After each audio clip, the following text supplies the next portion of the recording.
नमस्कार मित्रांनो, आपल्या या 78व्या स्वातंत्र्य दिनाच्या सर्वांना हार्दिक शुभेच्छा। आपलं यूट्यूबचं चॅनल आहे सोशल अवेअरनेस या नावाचं।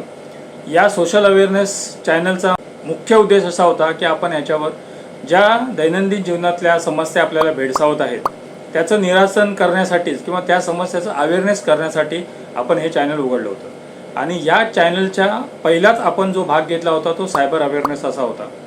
आणि सायबर अवेअरनेसचे विविध प्रकारचे व्हिडिओ आपण म्हणजे त्यांची जी केस स्टडी जे एक्झॅक्ट काय घडलं होतं त्यामुळे आपल्याला मराठीमध्ये एक म्हण आहे की पुढच्या स्टेज मागचा सहाना, त्याप्रमाणे आपण त्या केसला टाकत होतो जेणेकरून तुम्हाला काय घटना घडलेली आहे, कशी घटना घडलेली आहे आणि त्याच्यातून आपल्याला काय बोध घेतला पाहिजे हा एकमेव उद्दिष्ट होता। आणि त्यानंतर आपण हे व्हिडिओ थांबून एका दुसऱ्या सोशल अवेअरनेस गोष्टीकडे वळलो होतो। परंतु मागील काही घटना बघितल्या असता असं आढळतं ही सायबरची कीड लागलेली आहे। ती कितीही प्रयत्न केले तरी ती कीड संपत नाहीये। म्हणजे एक त्याला जसं आपण वाळवी लागलेलं लाकूड असतं त्याला टर्मिनेट करून आपण वाळवी काढायचा प्रयत्न करतो, परंतु वाळवी लागलेली असते ही लागलेलीच असते। त्याप्रमाणे मित्रांनो आपल्याला काळजी घेणं, सतर्क राहणं, सुरक्षित राहणं, इतरांना सुरक्षित ठेवणं हे महत्त्वाची गोष्ट आहे। आणि आजच्या या स्वातंत्र्य दिनानिमित्त एक संकल्प करूया की आपण सायबर सुरक्षित राहूया, दक्ष राहूया, इतरांनाही सुरक्षित ठेवूया। आता मित्रांनो, आताच 2-3 दिवसापूर्वी गोष्ट एक झाली होती ती तुम्हाला या एपिसोडमध्ये मी तुम्हाला शेअर करेन, जेणेकरून आपल्याला काही जे असे पॅटर्न्स आहेत, काही ज्या गोष्टी अशा आहेत की ज्या आपण थोड्या प्रमाणात जरी काळजी आपण घेतली तरी पण आपण काही अंशी त्या सायबर सुरक्षिततेच्या दृष्टिकोनातून एक पाऊल पुढे चालू असं आपण म्हटलं तरी त्याला वावगं ठरणार नाही। ज्या काही घटना घडतायत त्यांचा बोध घेऊन त्या गोष्टी अवेअरनेस होऊन आपण त्या दृष्टिकोनातून त्या गोष्टींकडे पाहिलं पाहिजे, जेणेकरून आपण काही प्रमाणामध्ये सुरक्षित राहू आणि अवेअरनेस करू। या चॅनलचा मुख्य उद्दिष्ट हेच आहे की मी नुसतं व्हिडिओ टाकणार आणि अवेअरनेस करणार याच्यापाठी काही मित्रांनो कारण नाही आहे। मात्र त्या व्हिडिओमधून बोध घेऊन त्याच्यात अजून आपण नॉलेज ॲड करून अजून विविध प्रकारच्या कुठे घटना घडत आहेत का त्याचं अवलोकन करून त्याचं अद्ययावत ज्ञान आपण घेऊन इतरांना सायबर सुरक्षित करणं अत्यंत आवश्यक आहे। तर मित्रांनो कसं आहे की प्रोफेसर असो, इंजिनियर असो, वकील असो, डॉक्टर असो, सर्वांना ह्या सायबरच्या चक्रव्यूहाने घेरलेलं आहे। आता रिसेंटली जी घटना झाली होती त्याच्यामध्ये काय झालं होतं की घरामध्ये रिटायर्ड प्रोफेसर आहेत, त्यांचा मुलगा इंजिनियर आहे, एवढं सर्व म्हणजे सुशिक्षित वातावरण असतानाही सायबर क्रिमिनल एक नाही दोन नाही तब्बल 85 लाखाचा त्यांना फसवणूक करून पळून जातात। ही खूप मोठी घटना आहे मित्रांनो, लक्षात घ्या। पूर्ण जमवलेली त्यांची पुंजी 85 लाख रुपीज काही क्षणातच थोडीशी सतर्कता न बाळगण्याने कशी नष्ट होते हे आपण आजच्या व्हिडिओमध्ये थोड्या प्रमाणात समजून घेणार आहोत। आणि अशी एक काही गोष्ट असते की जिथे तुम्ही फक्त लक्ष दिलात तर तुम्ही पूर्णतः ह्या गोष्टीपासून दूर राहू शकतात, अलर्ट राहू शकतात। त्याच्या संदर्भात हा एक व्हिडिओ आहे। तर मला सांगायचं उद्दिष्ट ह्या व्हिडिओच्या माध्यमातून एकच आहे मित्रांनो की अशा काही ज्या घटना घडत असतात त्यावेळी तुम्ही सतर्कतेने एक म्हणजे आमच्या पहिल्या व्हिडिओपासून आम्ही सांगतोय की सायबर बेल नावाची एक जी घंटा आहे ती तुमची वाजलीच पाहिजे, जेणेकरून तुम्ही प्रत्येक जे व्यवहार करतात म्हणजे सायबरच्या रिलेटेडच असं नाही परंतु प्रत्येक तुमचा व्यवहार जो असतो, जो व्यवहार तुम्ही जो करता दैनंदिन जीवनामध्ये जो व्यवहार करता तो डिजिटल असू दे, फिजिकल असू दे। जसं आपण एखाद्या दुकानामध्ये जाऊन ते चेक करतो की बाबा हे तुझंच QR कोड आहे ना, हे तुमचंच अकाउंट आहे ना, हे आम्ही तुमच्याच हातामध्ये पैसे देतो आहे ना, ती वस्तू बघून घेतोय ना। तसंच मित्रांनो डिजिटल अवेअरनेसमध्ये ज्या पोर्टलवर तुम्ही व्यवहार करताय ते पोर्टल सिक्युअर लॉक आहे की नाही हे तुमची प्रथमतः दर्शनी ही काळजी घेणं आवश्यक आहे। तर ते सिक्युअर आहे की नाही, त्याच्यानंतर ज्या पोर्टलची तुम्ही व्यवहार करताय, जिथून तुम्ही माल मागवताय, जिथून तुम्ही संपर्क त्यांच्याशी साधताय, या सर्व गोष्टी सिक्युअर आहेत की नाही, आपण जे पैसे देतोय ते थर्ड पार्टीला किंवा कुठल्या माणसाला देतोय ते सिक्युअर आहेत की नाही, या सर्व गोष्टी तुम्हाला प्रत्येक वेळी पडताळणी करणं आवश्यक आहे। आणि ज्या वेळी तुम्ही ती निष्काळजीपणे करता की नाही आता हे व्यवस्थित आहे, ओके आहे आता, आणि असं करता करता मग अचानक असा एक दिवस येतो ज्या त्या वृद्ध व्यक्तींच्या आणि त्यांच्या मुलांच्या आयुष्यात आला, तर घटना अशी होती की मुंबईमध्येच झालेली ही घटना आहे. ते रिटायर्ड प्रोफेसर होते आणि त्यांना एक दिवशी फोन येतो आणि फोन असतो तो दिल्लीच्या पोलीस ऑफिसमधनं. आणि त्यांना सांगितलेलं असतं की तुमचं काही आम्हाला हे कस्टमने रिसोर्सेस दिलेले आहे, कस्टम ऑफिसने, आणि कस्टम ऑफिसमधनं जे रिसोर्सेस मिळालेले त्याच्या अनुषंगाने तुम्हाला एक पार्सल रिसिव्ह झालं होतं. पण ते बिफोर डिस्पॅच तुमच्याकडे यायच्या अगोदर ते पार्सलमध्ये काही संशयास्पद गोष्टी आढळल्या आहेत आणि म्हणून म्हणून ते पार्सल त्या कस्टमवाल्यांनी आमच्याकडे सुपूर्द केलं. बघा, पहिल्याच गोष्टीमध्ये जेव्हा त्याने सांगितलं होतं की कस्टमने पोलिसांकडे ते हस्तांतरित केलंय. कस्टम असं हस्तांतरित करतं का बरं? पार्सलमध्ये ते संशयास्पद असेल तर ते उघडल्याशिवाय करता येतं का, समजू शकतं का? आणि दुसरी गोष्ट म्हणजे तुमच्या नावाचं जर पार्सल असेल तर तुम्हाला तिथे बोलून तुमच्या कन्सेंटने तिथे उघडल्याच्या नंतरच याची खातरजमा केली पाहिजे.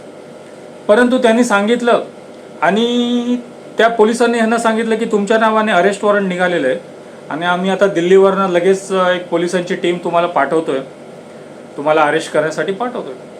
ते ऐकल्यावरच ते वृद्ध होते ते घाबरले. सर्वसामान्य माणूस तेच करू शकतो जे त्या वृद्ध माणसांनी केलं. आणि बघा, जेव्हा भीती निर्माण होते ना, भीती ही तयार केली जाते.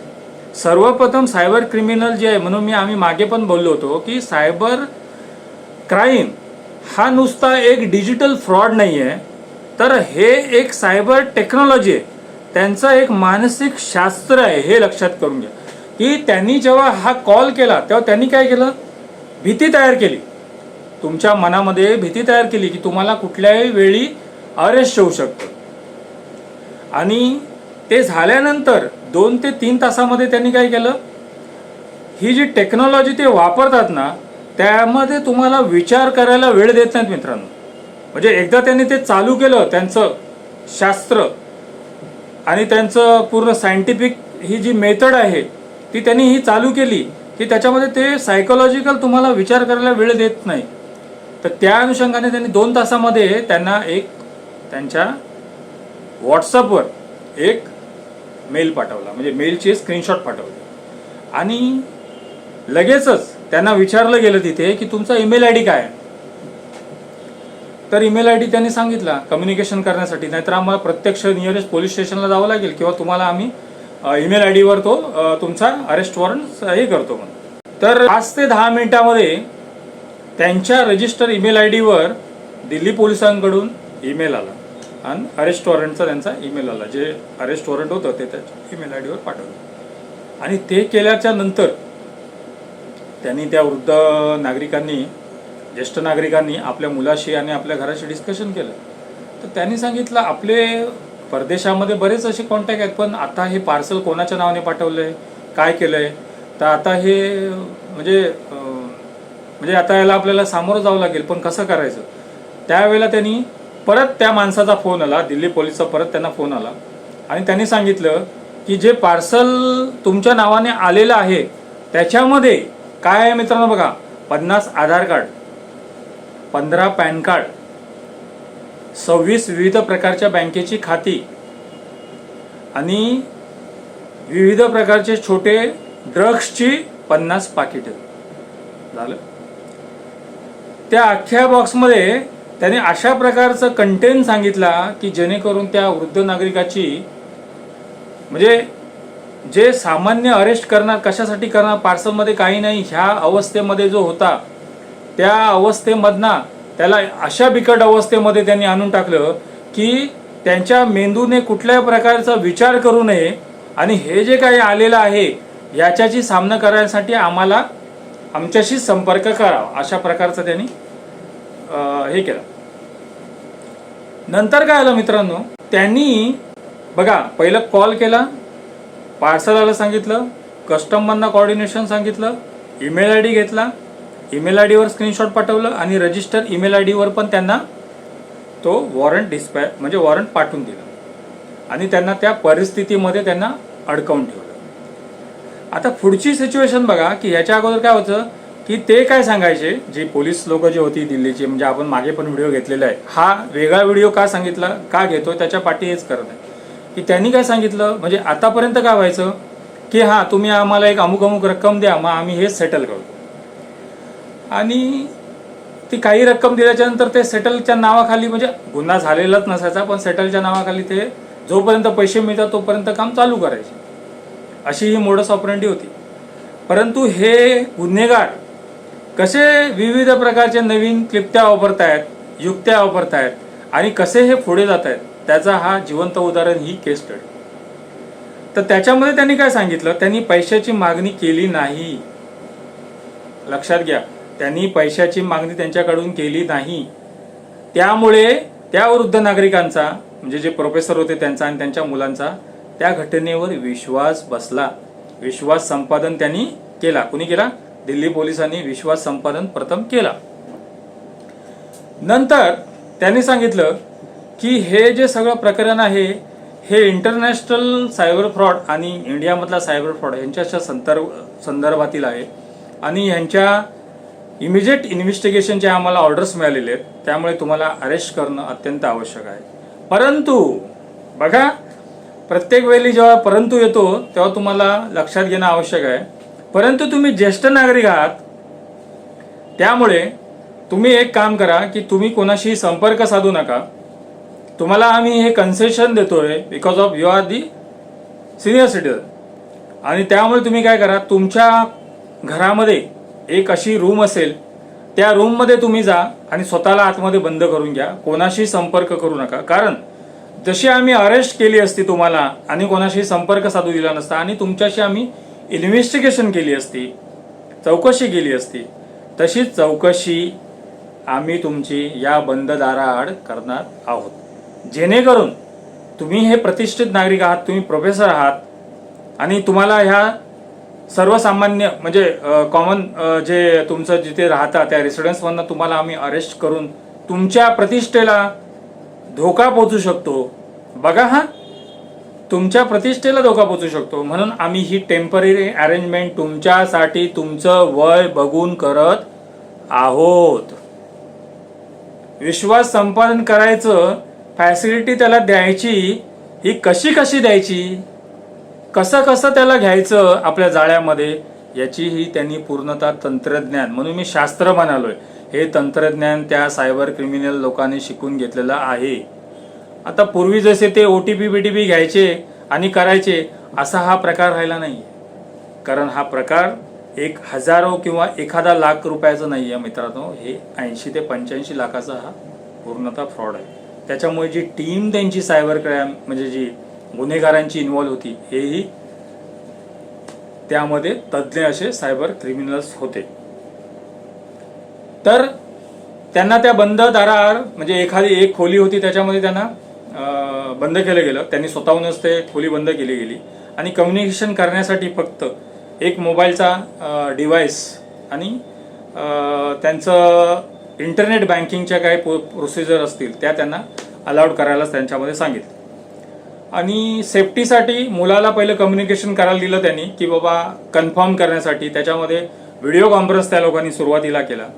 त्या व्हिडिओ कॉन्फरन्समध्ये त्यांना कुठल्याही प्रकारचा संशय येऊ नये अशा प्रकारची समोरची प्रोव्हिजन्स केली होती. म्हणजे ते प्रॉपर पोलीस स्टेशनच्या मागचा लोगो, त्याच्यानंतर जे चौकशी करणारी व्यक्ती होती त्यांचा युनिफॉर्म्स, त्यांचा ड्रेस, त्यांचा कोड, त्यांची ID, त्यांचा बॅच नंबर, ह्या सगळ्या गोष्टी त्याच्यामध्ये पूर्णतः प्रिप्लॅन्ड करून ठेवलेल्या होत्या.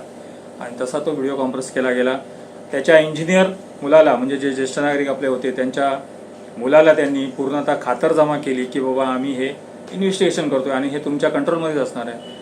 जर तुम्हाला शक्य असेल तर तुम्ही आमचे कॉन्स्टेबल आम्ही पाठवतो, तुम्हाला अरेस्ट बरोबर करतो आणि आणून देतो.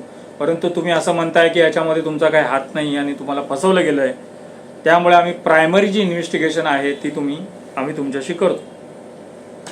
हे सांगितल्याच्या नंतर त्यांचा विश्वास बसला त्या गोष्टीवर.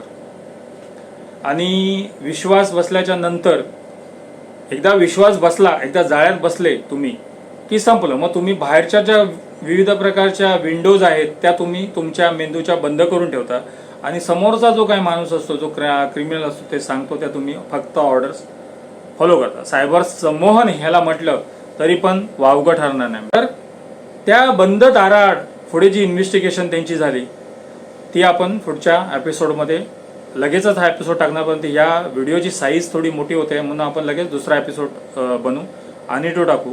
आणि एक छोटीशी काळजी आपण घेतली, एक छोटीशी सतर्कता बाळगली, तर आपण ह्या अशा प्रकारच्या गुन्ह्यापासून आपण स्वतःलाही, इतरांनाही, आपल्या संपर्कात असलेल्या सर्व नागरिकांनाही कसं सुरक्षित ठेवू शकतो हे आपल्याला अवगत करून घेणं आहे, हे आपल्याला माहिती करून घेणं आहे. आणि स्वतः सायबर साक्षर बनता बनता इतरांना सायबर साक्षर करणं ही आपली ड्युटी आहे, आपलं कर्तव्य आहे.